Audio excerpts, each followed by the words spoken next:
Bismillah walhamdulillah wassalatu wassalam ala rasulillah amma ba'd. This session is entitled Addressing Our Educational Crisis. The goal of this session is to reflect on the problem of education in the Muslim community. There's no claim here to have the final and perfect solution to the problem, but the intention is to identify some major issues. Recently, I came across two statements almost back to back. And these statements are known by a good many students of knowledge. But sometimes to collect the statements that one hears about a particular topic, when those statements are scattered, a different insight, a different insight is gained, a different insight is acquired. Shoki Dlaif, who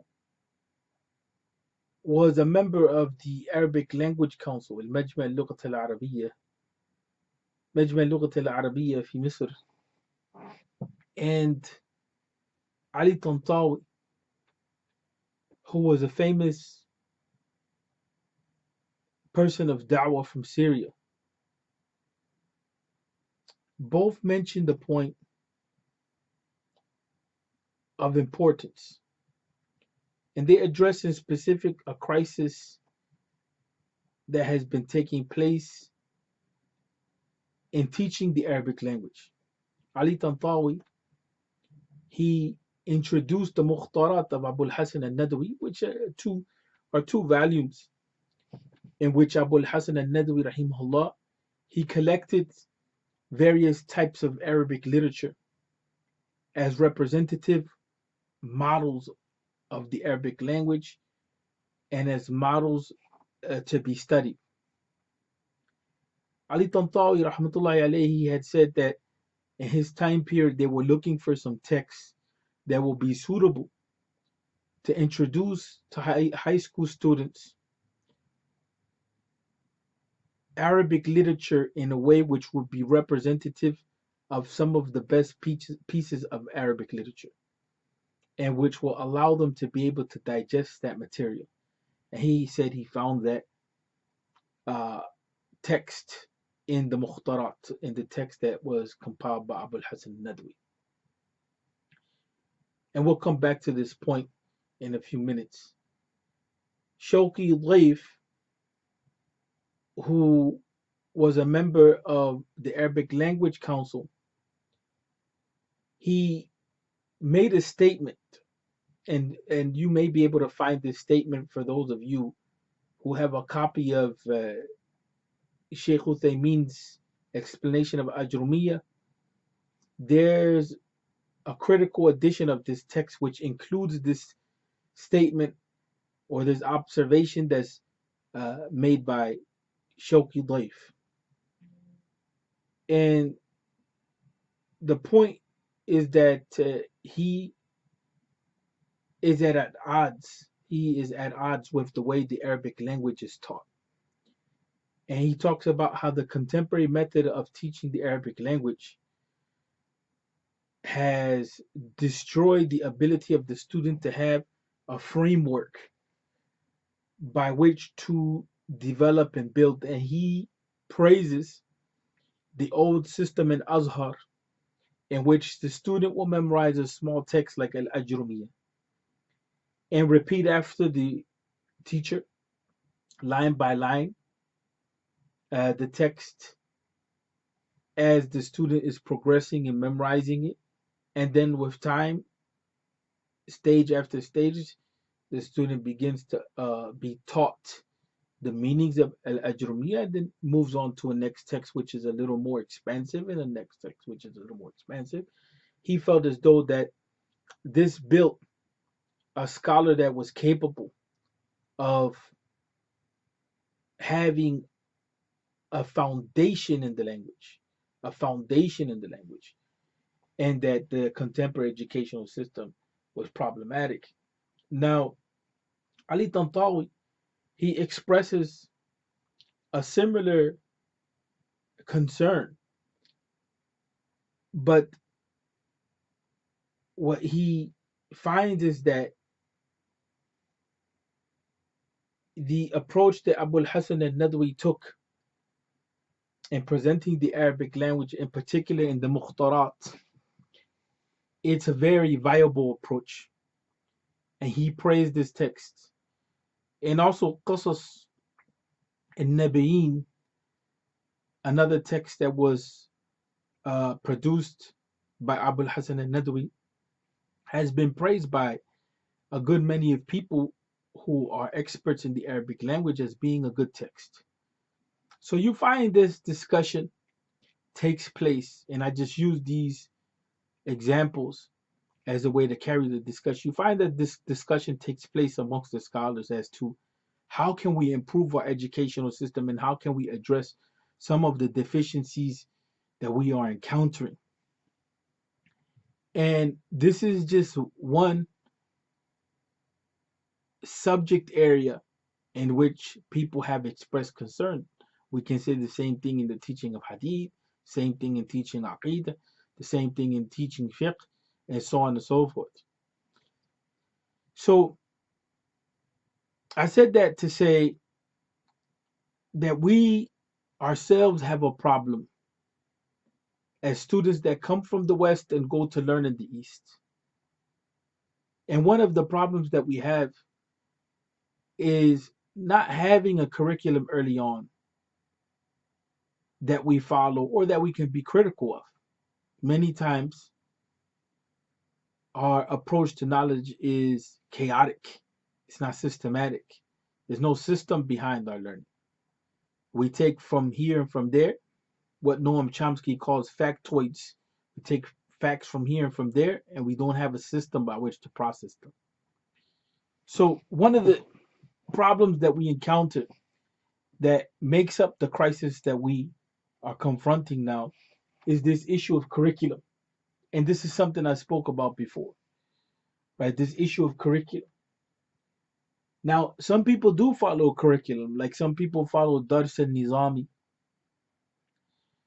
and they're very stringent on that. That's the only thing that they follow. Now, there's a praiseworthy aspect to that, and there's a blameworthy aspect to that. But at least they're following a curriculum. Other people say that when they study fiqh, they would like to study fiqh in a particular order, and usually what they mean by that is that they want to study certain select books that are known to be the text of a madhab in fiqh. There's nothing wrong with that. At least that's a beginning point to develop a curriculum mindset. You have some people in Aqidah that they want to study certain texts before they get to other texts. So you find that the idea is there, but the commitment is not. The idea is there, but the commitment is not. And the spirit sometimes is not that which will allow us to really to develop. Because the spirit a lot of times is one in which there's not mastery. There's not mastery of this curriculum, meaning familiarity with the text, understanding its strengths and weaknesses, right? The text that is what part and parcel of a curriculum that has some learning objectives which have to be realized. So we find that a lot of times we don't become familiar with the text that we study. We read portions of the text here and there, but we don't really master these texts. Another thing is our understanding of the texts a lot of times is not mature and developed. And this takes a teacher. And this is the key issue, that we don't have enough teachers which are spending time with students to be able to teach them. Now, the counterpart is that when people do devote themselves to teach knowledge, the student is not devoted.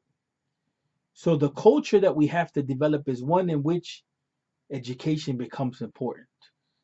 curriculum becomes important. The values that we just mentioned of understanding texts and mastering bodies of knowledge is a virtue, is something that we follow, is something that we're committed to. Now, we may become familiar with the text and we may begin to understand it, and then we reach a point where application becomes an issue, how to apply the text, how to practice it. And here I'm not just talking about applying it to society and life in the general sense, in the communal sense. Yeah, I'm talking about making a commitment to transform ourselves so that our lives are transformed on the spiritual level, on the level of character, and so on and so forth. This too needs teachers. This too needs guidance. And this is one of the issues that we have, that we don't have educational institutions that are widespread, that are functioning at the level of being able to provide people an education in which there's mentorship. This is almost non-existent. Non-existent. I'm not going to say that it is non-existent, but it's almost non-existent. We do have some institutions which try to perform this function, but as a culture, as a lifestyle, as a reality, as a phenomena which is dominant, it's non-existent in that sense. And that's a judgment, but as I said, I'm trying to hold back from saying that it's non-existent. It's non-existent to a great extent. Now, let's talk about some forms of learning that I think that we can benefit from, and then we'll come to a close. One is that we need to focus on principles, right? We need to focus on principles, and here, I mean, the theories that govern thinking, right? The theories that govern thinking. That's one. Two is the rules that govern thinking. So, for instance, when we study fiqh, we want to study usul al-fiqh, understand the rules that went into producing the fiqh, the rules, the principles that are relied upon. And maybe for some, this discussion is a little way off. But as I said, this discussion is for students of knowledge. We want to understand the theories behind what we're learning. That's why when you study al-Ajrumiyya, al-Ajrumiyya approaches grammar from a particular school of thought. And some of the vocabulary that's contained in al-Ajrumiyya indicates to that. So although al-Ajrumiyya is unique in essence, and that it uses some terminology which may not be common in other texts, we come to understand that the reason why it does is because it comes from a certain angle, comes from a certain school. So it's important to understand the logic. That's the whole issue. The logic, the thinking, right? That's there. So for instance, if we study a Hanafi text in fiqh, then we know that the Hanafis have a certain orientation in thinking. If we're going to study fiqh sunnah, then we know that what went into making fiqh sunnah as a text is a certain way of thinking. If we're going to study Sheikh al-Albani's works, then we know that. If we're going to study a traditional uh, fiqh text and whatever madhab, then we know that it has a particular order, has a particular function, it has a particular orientation. I'm not here to judge whether this text is better. The point being is that we have to understand the thinking that goes into making these texts, the orientation. Along with that, we have to move towards understanding the basis for positions. Here, we understand the rules that are used to come to a position. And then here we understand the evidence or the support that's used for the position. So this is like, for instance, compiling or composing a piece of writing, a piece of literature. So then here we're going to use some rules which will shape the piece of literature that we want to write, right? And then we're going to use some vocabulary, a particular type of speaking is going to come along with that vocabulary, a particular way of communicating. So when we have this piece of literature, we find that it's composed certain grammatical rules, a certain language structure, along with select vocabulary, right? And the vocabulary is that which will support the idea. Another way of looking at it is this: that you have fiqh. Fiqh, you have the principles, and you have the evidences. And then from here, you have positions. So this is what we're missing. A lot of times we're coming to the end result and we don't know that there's arguments that are being made with proofs, with principles to support these positions. Position is the end result. It's not an end in itself, right? This is what's going to make a student of knowledge to understand the thinking and the proofs and the evidences and the arguments that go into constructing these positions. So that takes us to the point of learning to think about thinking. We have to learn to think about thinking, how to think, how to research, right? How the scholars think. We have to kind of try to assume what angle are they coming from, and that takes intellectual training. Another aspect of learning is the social dimension. What this means is how to apply our knowledge to society, to community life. This is a skill in itself. And so these are some of the things that we have to pay attention to and learn. And along with that, in this approach that I'm taking here, is that our learning be goal based, that it be rooted in the maqasid of the Sharia, the objectives of the Sharia, that it be rooted in the objectives of the Sharia. So what this will allow us is to come to a certain realization of what knowledge is and how to engage learning, and perhaps this will begin a discussion of how we can address our crisis in education. أقول قولي هذا واستغفر لي ولكم